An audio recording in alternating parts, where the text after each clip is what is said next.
बिस्मिल्लाहिर्रहमानिर्रहीम। अस्सलामुअलैकुम नाज़रीन, मैं पाकिस्तान से आपका होस्ट मोहम्मद वकास। जितने भी बहन भाई देख रहे हैं चैनल पर नए तो इसको लाजमी सब्सक्राइब करें, वीडियो को शेयर करें और कमेंट्स भी करें।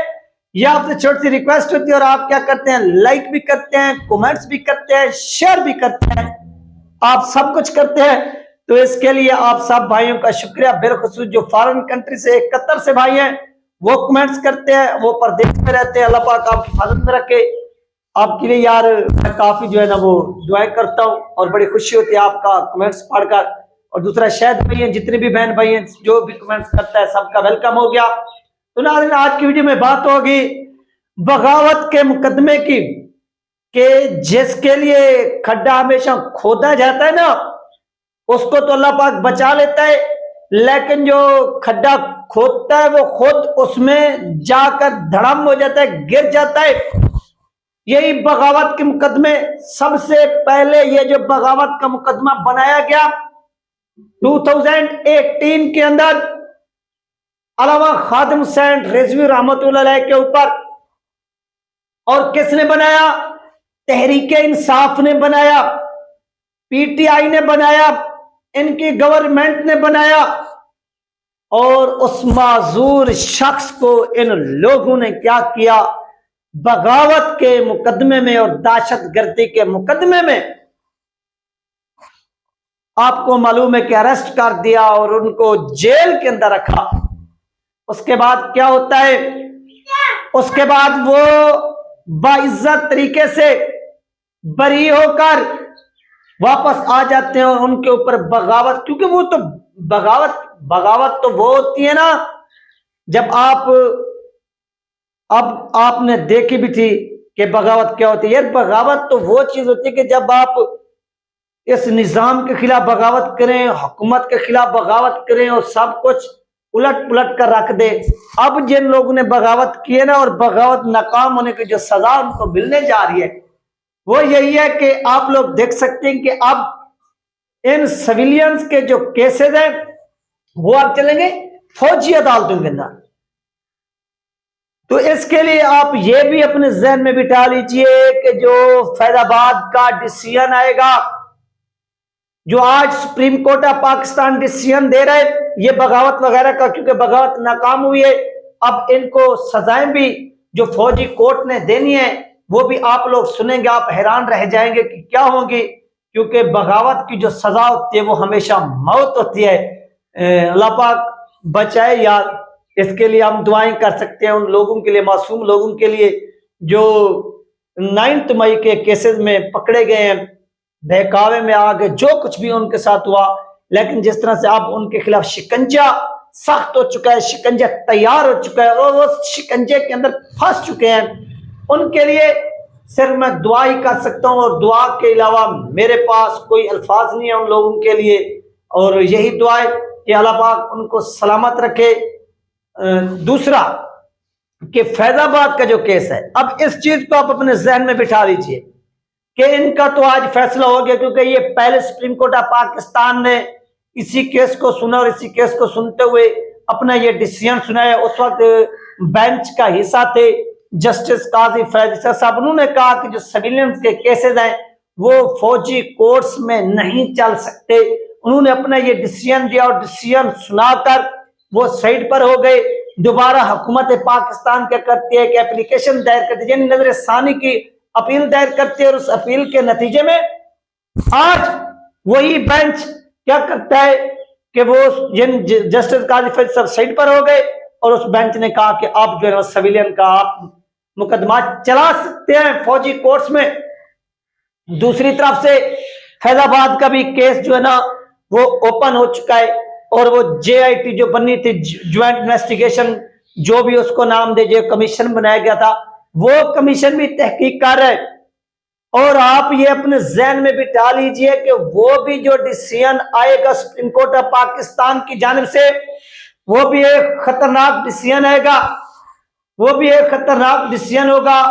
लिहाजा उस डिसीजन से भी आपने क्या करना है, थोड़ा बचना है, एहतियात करनी है, क्योंकि वो डिसीजन तहरीक लबैक पाकिस्तान के मुस्तकबिल यानी सियासी मुस्तकबिल के हवाले से उसमें डिसीजन हो सकता है, कोई पेशगोई हो सकती है, क्योंकि जस्टिस काजी फैसल साहब का निशाना यही है कि तहरीक लबैक पाकिस्तान रजिस्टर किस तरह से हुई, कैसे हुई, क्यों हुई, इनके पीछे लोग कौन थे, ये धरना क्यों हुआ, कैसे हुआ।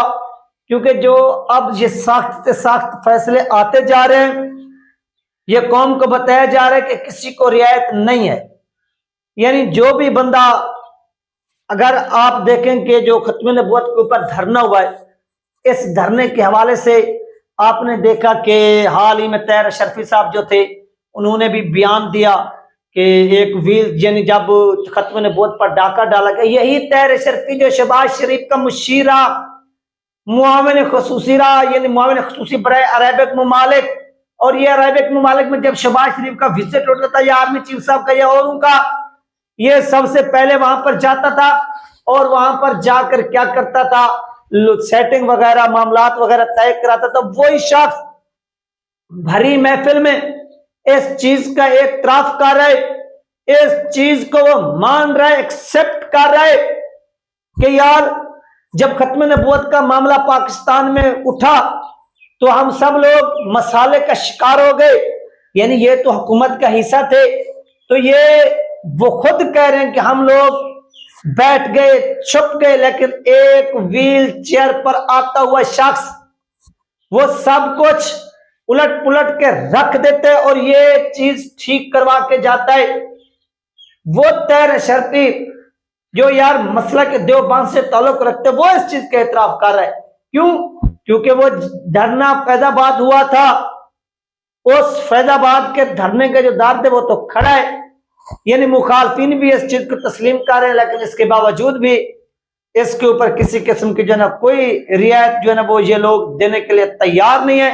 अब इसके ऊपर मजीद क्या कुछ होगा ये अल्लाह ही बेहतर जानते, लेकिन काजी फैसल साहब और इनके जो बेंचेज हैं वो फैजाबाद के हवाले से जो फैसला सुनाएंगे वो इंतहाई खतरनाक हो सकता है। ये आप लोग अपने जहन में बिठा लीजिए।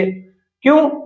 क्योंकि ये फैसला जो आज आया वो फैसला इससे भी सख्त होगा। आज जो फैसला है आप ऐसे समझ लें कि आज तहरीक इंसाफ के जो सरबराह हैं इमरान खान, शाह महमूद कुरैशी और इनके साथ साथ जितने भी पीटीआई के लोग थे, जितने भी जो पीटीआई के अंदर अब हैं, यानी जो छोड़ चुके हैं उनको तो छूट मिल जाएगी, इनके अलावा जितने लोग थे वो केपीके से ताल्लुक रखने वाले मुझे जहां से भी, उनके अब जो मुकदमात हैं वो चलेंगे फौजी अदालतों में।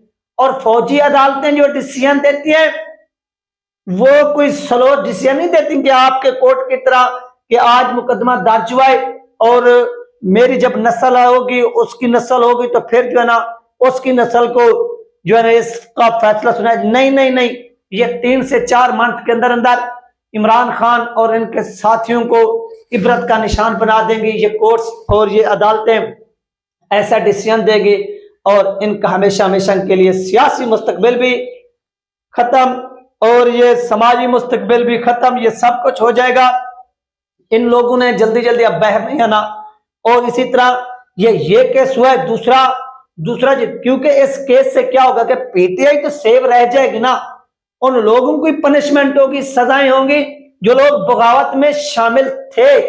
यानी पीटीआई का कदम यहां पर या उसके ऊपर पाबंदी तो नहीं लगने जा रही ना, वो तो आजाद है, कोई और बंदा भी चला सकता है और भी कैंडिडेट हिस्सा ले सकते हैं। लेकिन यहां पर जो मेन इश्यू बन रहा है वो ये बन रहा है कि यहां पर टीएलपी के हवाले से इश्यू बन रहा है कि टीएलपी को कहीं बैन न कर दिया जाए। किसमें? इसी केस में धरना फैजाबाद के। तो ये चीजें जो है ना वो इस वक्त हाईलाइट हो रही हैं, सामने आ रही हैं और इसके ऊपर जो है ना वो आवाज बुलंद करनी चाहिए और लोगों को बताना चाहिए, क्योंकि लोग इस वक्त काफी कंफ्यूजन का शिकार हैं कि क्या डिसीजन हो सकता है, क्या डिसीजन आ सकता है।